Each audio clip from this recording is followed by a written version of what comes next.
بسم اللہ الرحمن الرحیم۔ اردو لیب کے معزز دوستو السلام علیکم۔ پوری دنیا میں موجود مختلف ممالک میں ہر قسم کے کھانے کھائے جاتے ہیں۔ اگر آپ تھوڑا سا سفر کر رہے ہیں تو آپ نے محسوس کیے کہ ہر ملک میں مختلف کھانے کی عادات ہیں۔ کھانے کی عادات بیرون ملک مختلف ہیں۔ گھر میں عام کچھ سمجھا جاتا ہے، دوسرے ملک میں عام طور پر نہیں ہو سکتا۔ یہاں دنیا کے مختلف خطوں کی طرف سے اپنائے جانے والے کھانے کی کچھ عجیب و غریب عادات ہیں۔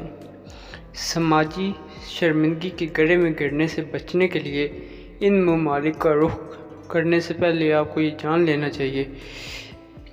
جاننا بہت ضروری ہے کہ کس قسم کے کھانے کو ترجیح دی جاتی ہے۔ تو آئیے جانتے ہیں اس ویڈیو میں مکمل تفصیلات۔ تو ویڈیو میں آگے بڑھنے سے پہلے حسب ضرورت نئے آنے والے دوستوں سے گزارش ہے کہ چینل کو سبسکرائب کریں، لائک کریں، ساتھ لگے بیل کے آئیکن کو پریس کریں تاکہ اس طرح کی لیٹسٹ آنے والی ویڈیوز کی نوٹیفیکیشن آپ کو بر وقت مل سکے۔ گرین لینڈ اور آئس لینڈ بوسیدہ خوراک۔ گرین لینڈ اور آئس لینڈ میں وائکنگز کے زمانے سے سڑے ہوئے کھانے کو کھودنے کی ایک مشہور روایت ہے۔ سب سے مشہور پوسیدہ پکوان خمیر شدہ گرین لینڈ شارک کا گوشت ہوگا۔ شارک کے پاس گردے کی کمی ہوتی ہے جو انہیں ایک تیز ذائقہ فراہم کرتا ہے جو وہاں پر رہنے والے مقامی آبادی کے لیے مزیدار سمجھا جاتا ہے۔ انہیں تقریباً 12 ہفتوں تک زمین کے نیچے رکھا جاتا ہے اور آرام کیا جاتا ہے، پھر پکایا جاتا ہے۔ اگر یہ کافی نہیں تھا تو آئس لینڈ کے باشندے بیروں کی سر کی جیلی کھاتے ہیں۔ سب سے زیادہ عجیب جنوبی کینیا اور شمالی تنزانیہ میں ہے۔ وہ بعض مواقع پر جانوروں کے خون، خاص طور پر گائے کے خون کا مزہ لیتے ہیں۔ یہ زیادہ تر مسائی لوگوں تک ہی محدود ہے جو اسے جشن کی دعائیاں کے طور پر استعمال کرتے ہیں۔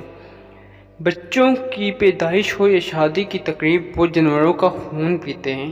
اس سے کچھ لوگ ہینگ اوور سے نجات دلانے کے لیے بھی کھاتے ہیں۔ ایسا نہیں ہے، طریقہ کار آپ کو ریڑھ کی ہڈی کو ٹھنڈا کر دے گا۔ وہ بانس سے بنی ایک ٹیوب گائے کی رگوں میں ڈالتے ہیں اور خون چوستے ہیں۔ چین 1000 سال انڈے۔ چین 1000 سال پرانے انڈوں میں سے پکوان کھاتا ہے۔ یہ ڈش آپ کو بہت زہریلا لگ سکتی ہے لیکن چینی اس سے پسند کرتے ہیں۔ بظاہر وہ چین کے کچھ علاقوں میں ہاٹ کیک کی طرح فروخت ہوتے ہیں۔ وہ بیکنگ سوڈا کے بجائے پختگی کے عمل کو تیز کرنے کے لیے زہریلے کاپر سلفیٹ کا استعمال کرتے ہیں۔ نمبر 4، کوریا چوہوں کی شراب۔ کوریا نے چوہوں کی شراب کا گھونٹ پی لیا۔ اس جوس کے ساتھ بنایا گیا ہے جو سراسر ناگوار لگتا ہے۔ مشروب میں شامل چوہوں کی دعاؤں کی خصوصیات نکالتے ہیں۔ صرف نوزائیدہ مردہ چوہوں سے تیار کیا جاتا ہے۔ انہیں اس مشروب میں پیش کرنے سے پہلے 12 سے 14 ماہ تک آرام دیا جاتا ہے۔ اگر اس سے فرق پڑتا ہے تو وہ بغیر بالوں کے شراب میں ڈوب جاتے ہیں۔ ان لوگوں کے لیے جن کے پاس اپنے پینے کے لیے سٹیل تھا وہ صرف 1 یا 2 گھونٹ میں ہی ختم ہو گیا ہے۔ جتنا ڈراؤنا لگتا ہے یہ سچ ہے۔ نمبر 5، جاپانی پفر فش۔ کیا آپ کو لگتا ہے کہ برپنگ آپ کے ساتھی کھانے والوں کی ہے؟ عزتی بے عزتی کی علامت ہے۔ ویسے مصر میں ایسا نہیں ہے۔ مصر میں کھانے کے بعد برپ کرنا انتہائی دوستانہ سمجھا جاتا ہے کیونکہ اس بات کی نشاندہی کرتا ہے کہ کھانے والے نے کھانے کو اچھی طرح سے پسند کیا اور یہ کھانے کے آداب ہیں۔ یہ تعریف کا ایک نشان ہے جو آپ شیف کو دے سکتے ہیں۔ نمبر 7، سائبیریا میں جادوئی مشروم کے ساتھ مراقبہ۔ مراقبے کے ساتھ تھوڑا سا جادوئی مشروم آپ کے دماغ کو حیرت میں ڈال دیتا ہے۔ سائبیریا مضبوطی سے اس پر یقین رکھتا ہے۔ جادوئی مشروم کو سلام کریں اور گہری حراستی میں جائیں۔ یہ کہا جاتا ہے کہ آپ سماجی طور پر زیادہ فعال ہوتے ہیں، اکثر خوشگوار موڈ پیش کرتے ہیں۔ کتنا عجیب لیکن جادوئی نہیں۔ نمبر 8، چین میں اپنی پلیٹ صاف نہ کرنا۔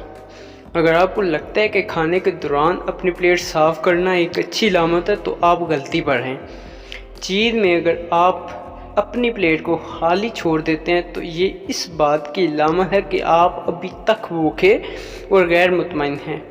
ایک چھوٹا سا لقمہ چھوڑنے کا مطلب ہے کہ آپ بنیادی طور پر بڑے ہوئے ہیں اور یہ کہ آپ کا کھانا اچھا تھا۔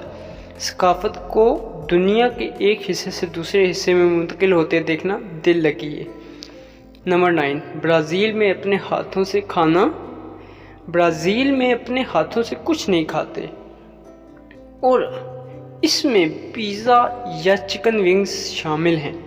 وہ یہ سب چاقو اور کاٹنے سے کھاتے ہیں، اگرچہ آپ کو رومال کے ساتھ کھانا لینے کی اجازت ہے۔ برازیل میں کھانے سے انکار کرنا بھی بدتمیزی سمجھا جاتا ہے، لہٰذا اگر آپ کو بھوک نہیں ہے تو صرف الرجی یا اس طرح کی کوئی چیز ہونے کا بہانہ بنائیں۔ برازیل میں دسترخوان پر بیٹھنے کی بھی تعریف نہیں کی جاتی۔ Number 10، France. روٹی اس ملک میں بھوک نہیں ہے، اسے برتن کی طرح سمجھیں، اسے پھاڑ دیں، اس مزیدار پنیر میں سے کچھ کو نیچے کرنے کے لیے اسے بیلچے کے طور پر استعمال کریں۔ کیا یہ عجیب بات نہیں کہ فرانسیسی یہ ساری روٹی کیسے کھا سکتے ہیں اور پھر بھی موٹے نہیں ہوتے؟ نمبر 11، جاپان میں یہ دکھانے کے لیے کہ آپ کو کھانا پسند ہے۔ اکثر بہت سے ممالک کھانے کے دوران آوازیں نکالنا غیر اخلاقی سمجھا جاتا ہے اور سلرپنگ ایک بڑا نہیں ہے۔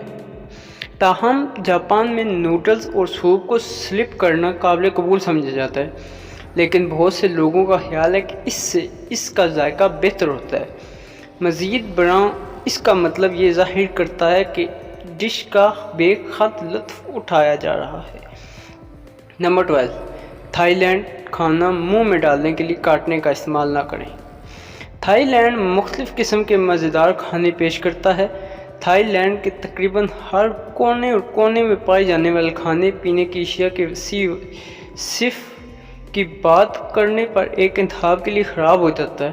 بس ایک بات یاد رکھیں، اس ملک میں کھانے کو منہ میں ڈالنے کے لیے کاٹنے کا استعمال کرنا بدتمیزی سمجھا جاتا ہے۔ یہاں کے لوگوں کا ماننا ہے کہ کاٹنے کا استعمال صرف کھانے کو چمچ میں ڈالنے کے لیے کرنا چاہیے، اس کے بعد آپ کھانا کھانے کے لیے چمچ کا استعمال نہیں کر سکتے۔ امید ہے کہ دوستوں آپ کو ہماری آج کی کاوش پسند آئی ہوگی۔ اگر پسند آئی تو ویڈیو کو لائک کریں، شیئر کریں۔ ملتے ہیں نیکسٹ ویڈیو میں، تب تک کے لیے اللہ حافظ۔ نمبر